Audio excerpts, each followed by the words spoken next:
Hay una cuenta de servicios en el cajón de la cocina. La primera que pagué sola, después de que murió Ernesto. No la guardé por sentimentalismo. La guardé porque cuando la tuve en las manos por primera vez, con solo mi nombre impreso, sin el suyo, me quedé mirándola media hora. No porque no supiera cómo pagarla. Llevaba décadas sabiendo cómo pagar cuentas. Me quedé mirándola porque de repente un papel con mi nombre solo me estaba diciendo algo que todavía no había terminado de entender, que ahora era solo yo, en papel, oficialmente, sin posibilidad de confundirlo. Me llamo Elena Vargas, tengo 88 años, quedé viuda hace 5 años. Ernesto y yo llevábamos casados 54. Hay muchas cosas que me dijeron sobre lo que iba a sentir. El duelo, la soledad, la ausencia, y tenían razón.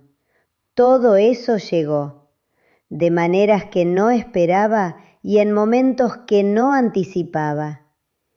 Pero hay otras cosas que nadie me dijo, cosas que descubrí sola, cosas que me sorprendieron, algunas dolorosamente, algunas de maneras que no esperaba que fueran otra cosa que dolorosas. Quiero contarle esas cosas hoy, las que nadie advierte, las que yo habría querido saber. La primera cosa que nadie me dijo: el mundo práctico no espera el duelo. Ernesto murió un miércoles de octubre. El viernes de esa misma semana llegó una carta del banco. Requería respuesta. Requería su firma o la mía. Requería una decisión. Me quedé mirando esa carta con la misma incredulidad con que me imagino que la gente mira el mar cuando les dice que siga moviéndose después de algo terrible. ¿Cómo que requiere una decisión? ¿No sabe el banco lo que pasó? El banco no sabía. El banco nunca sabe.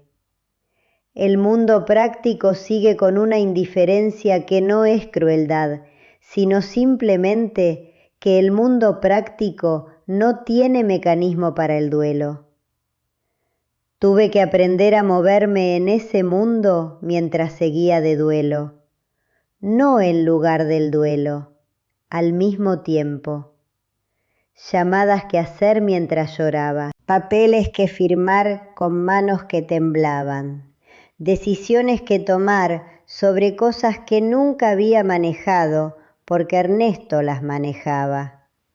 Nadie me dijo que eso iba a pasar así, que el mundo práctico y el dolor emocional no se turnan, se superponen, y que aprender a funcionar en esa superposición es uno de los trabajos más duros de los primeros meses. La segunda cosa que nadie me dijo: hay un tipo de soledad en la viudez que no tiene que ver con estar sola. Me lo dijo Ruth unos 8 meses después de que murió Ernesto. De la manera en que Ruth dice las cosas, sin preparación. Elena, ¿sabes cuál es la peor soledad? ¿Cuál?, le dije. La de no tener a nadie que recuerde lo mismo que tú. Me quedé callada y luego entendí lo que quería decir.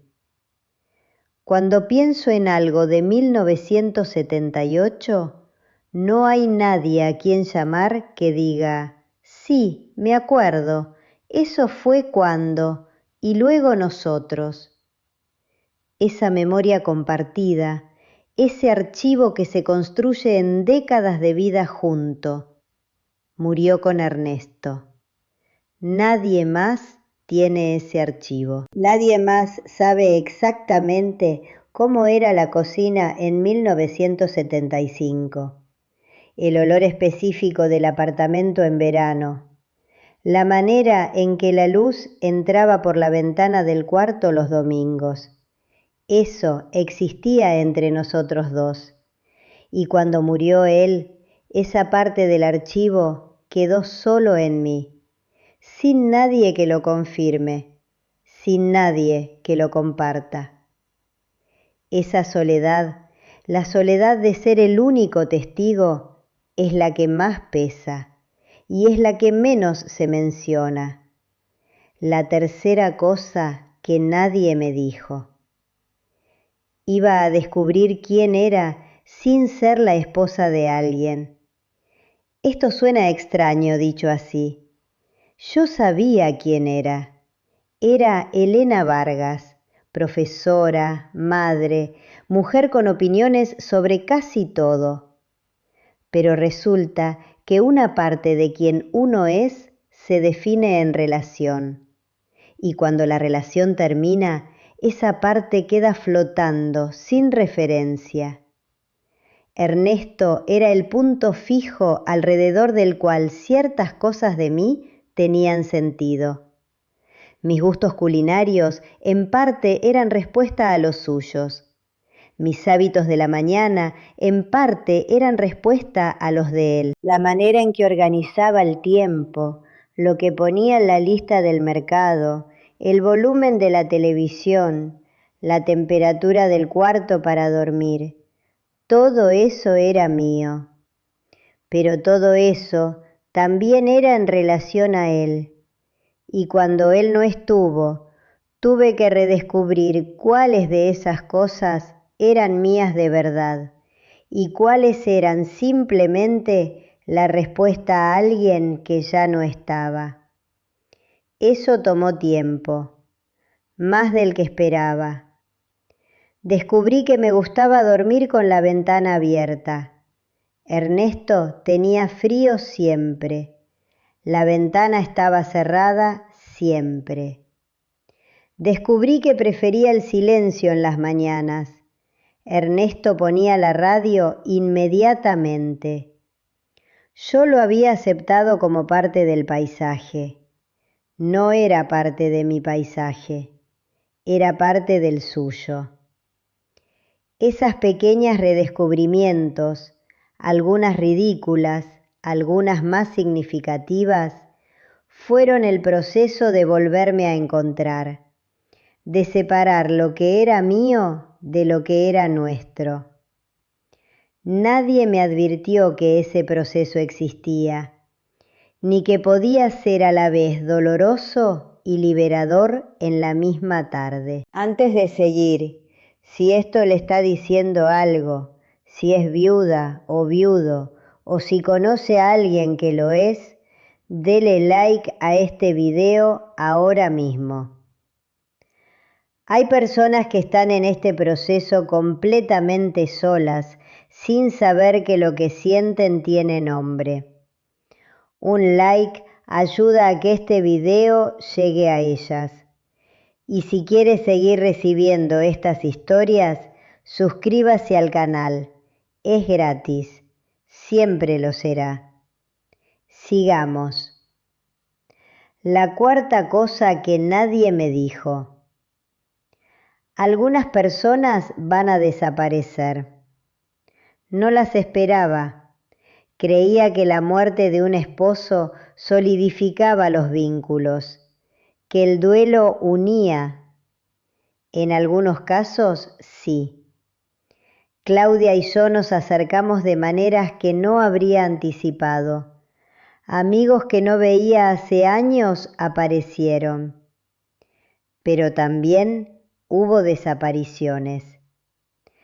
Parejas que Ernesto y yo frecuentábamos, de repente ya no sabían cómo incluirme. No por maldad, sino porque éramos dos y ahora era una. Y una no encaja de la misma manera en los planes que se diseñaron para dos. Las invitaciones se espaciaron, luego cesaron. No lo digo con amargura, lo entiendo. La dinámica cambió. Ellos también estaban navegando algo nuevo. Pero nadie me advirtió que eso podía pasar, que parte del duelo sería también el duelo por algunas amistades que no sobrevivieron el cambio de estado. Lo que aprendí de eso, las amistades más sólidas no eran las compartidas con Ernesto, eran las mías, las que existían independientemente de él. Ruth, Doris, personas que me conocían a mí, no a la pareja. Esas sobrevivieron y en algunos casos se profundizaron, como si el espacio que antes ocupaba el matrimonio les hubiera dado más lugar. La quinta cosa que nadie me dijo: el duelo no es lineal. Eso lo dice mucha gente, pero lo que no dice la gente es lo que significa en la práctica. En la práctica significa esto. Hay días que parecen buenos, en que la vida tiene su peso correcto, en que uno hace las cosas con algo parecido a normalidad. Y entonces pasa algo pequeño, insignificante, una canción en la radio, un olor en la calle, alguien con su manera de caminar, y de repente se está en el piso del duelo, como si no hubiera pasado el tiempo, como si los meses de trabajo no hubieran ocurrido, como si todo estuviera exactamente donde estaba al principio. Eso es lo que nadie advierte, que el progreso en el duelo no es una línea recta que sube, es más como el mar. Hay momentos de calma y de repente una ola que lo cubre a uno completamente, sin aviso, sin preparación. Y hay que aprender a no interpretar la ola como fracaso, como señal de que uno retrocedió. La ola es solo la ola. Pasa, el mar sigue, uno sigue. Tardé más de 1 año en entender eso, en dejar de sentir que cada ola era evidencia de que estaba haciendo algo mal. No estaba haciendo nada mal, estaba de duelo. Y el duelo tiene sus mareas, y las mareas no piden permiso. La sexta cosa que nadie me dijo. Había cosas que Ernesto hacía que yo no sabía que hacía. Esto suena obvio. Claro que hay cosas que el otro hace, las divisiones del hogar, quién hace qué. Pero no hablo de eso. Hablo de las cosas invisibles, las que no tienen nombre, las que uno no nota hasta que no están. Ernesto arreglaba las cosas antes de que se rompieran. Revisaba el carro 1 vez a la semana en el parqueadero sin que yo lo viera. Silenciaba cosas que de otra manera habrían llegado a mí como problemas. Me enteré de eso cuando los problemas empezaron a llegar. Cuando el carro necesitaba algo que llevaba tiempo necesitando. Cuando una cosa en el apartamento falló de una manera que claramente llevaba tiempo fallando. Ernesto había sido un escudo silencioso del que yo no sabía que me protegía. Y cuando no estuvo, el escudo desapareció.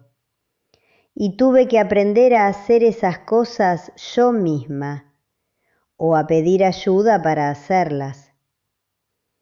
Lo que descubrí en ese proceso no fue solo que necesitaba ayuda, fue que podía pedirla, que Andrés venía cuando llamaba, que el hijo de Valentina conocía a alguien que podía arreglar lo que necesitaba arreglarse, y que la versión de mí que dependía de Ernesto para esas cosas no era la única versión posible.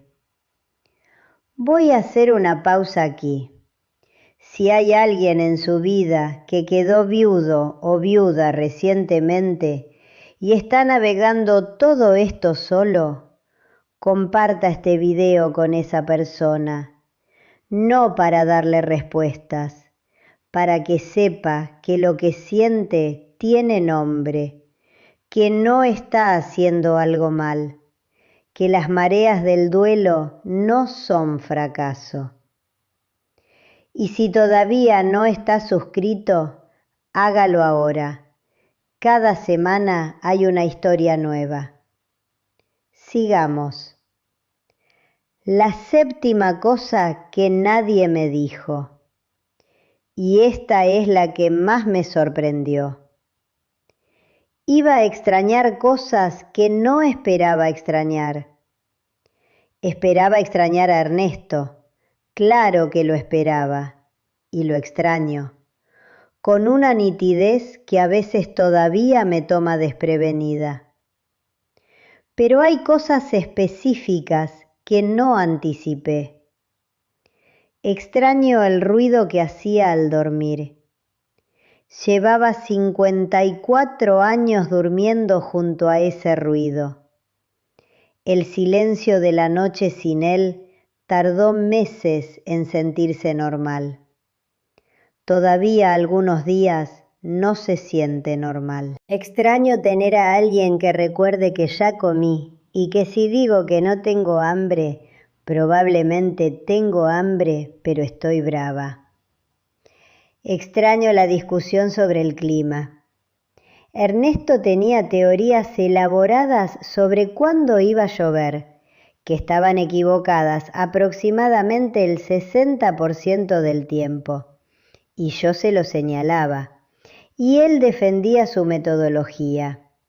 Era una discusión ridícula que teníamos probablemente 300 veces en 54 años. Y la extraño. La extraño con una especificidad que me sorprende todavía. No la discusión en abstracto, esa discusión específica, con su manera específica de defender algo que claramente no funcionaba. Esas cosas pequeñas, los ruidos, las discusiones ridículas, los hábitos compartidos que no tienen nombre, son las que más pesan en la ausencia, más que los momentos grandes, más que las ocasiones especiales. Los momentos grandes tenían fotografías, tenían historia, se podían contar. Las cosas pequeñas no tenían nada de eso, solo existían. Y cuando dejaron de existir, no quedó nada para marcar su ausencia. Solo el hueco donde estaban. La octava cosa que nadie me dijo, la cosa que más me costó admitir. Había alivio, no alivio de que Ernesto se fuera, eso no. Alivio de algunas cosas que llegaron con la viudez que no había anticipado. El alivio de no tener que negociar cada decisión del hogar, de poner los muebles donde yo quería, de comer a la hora que quería, de ver lo que quería en la televisión, de hacer el silencio que Ernesto nunca del todo entendía que yo necesitaba. Ese alivio llegó y me llenó de culpa. ¿Cómo podía sentir alivio? ¿Qué clase de mujer sentía alivio de que su esposo de 54 años ya no estuviera? Hablé de eso con Ruth, solo con Ruth. porque con nadie más me atrevía. Ruth escuchó y luego dijo: Elena, el alivio no significa que no lo quisieras. Significa que también tenías necesidades que el matrimonio no siempre satisfacía y que tu cuerpo lo sabe, aunque la mente se avergüence de saberlo. Eso me costó tiempo procesarlo, pero es verdad. El matrimonio fue real y fue amado, y también fue un peso compartido que ahora ya no se comparte. Y ambas cosas pueden ser ciertas al mismo tiempo. El alivio no borra el amor no borra el alivio. Los dos existen, en el mismo cuerpo, en la misma mujer. Eso es más honesto que decir solo una de las dos cosas. Lo que aprendí de la viudez que no habría aprendido de otra manera. Que soy más capaz de lo que sabía. No en el sentido heroico, en el sentido práctico y real. Puedo pagar cuentas. Puedo tomar decisiones sobre el apartamento. Puedo llamar a un técnico cuando algo se rompe. Puedo manejar el dinero. Puedo hacer las cosas que Ernesto hacía o pedir ayuda para hacerlas sin que eso sea fracaso. Esas capacidades siempre estuvieron, solo que no habían tenido que usarse. Y descubrir que están ahí, que la mujer que siempre dependió de alguien para ciertas cosas, podía hacer esas cosas cuando no había nadie más. Eso fue, entre todo el dolor, algo que me sorprendió en el buen sentido. No quería esa lección. Habría preferido no necesitarla. Habría preferido que Ernesto siguiera aquí y que yo nunca hubiera tenido que saber cuánto podía sola. Pero como la lección llegó, la recibí. Y algo en mí cambió con ella. Algo que no habría cambiado de otra manera. La cuenta sigue en el cajón. La primera que pagué sola, con solo mi nombre. La saco a veces, no para revisarla, para recordar ese momento en que me quedé mirándola media hora, no de tristeza, de algo más complicado, de entender que el papel con solo mi nombre no era solo ausencia, era también presencia, la mía, sola, completa, entera.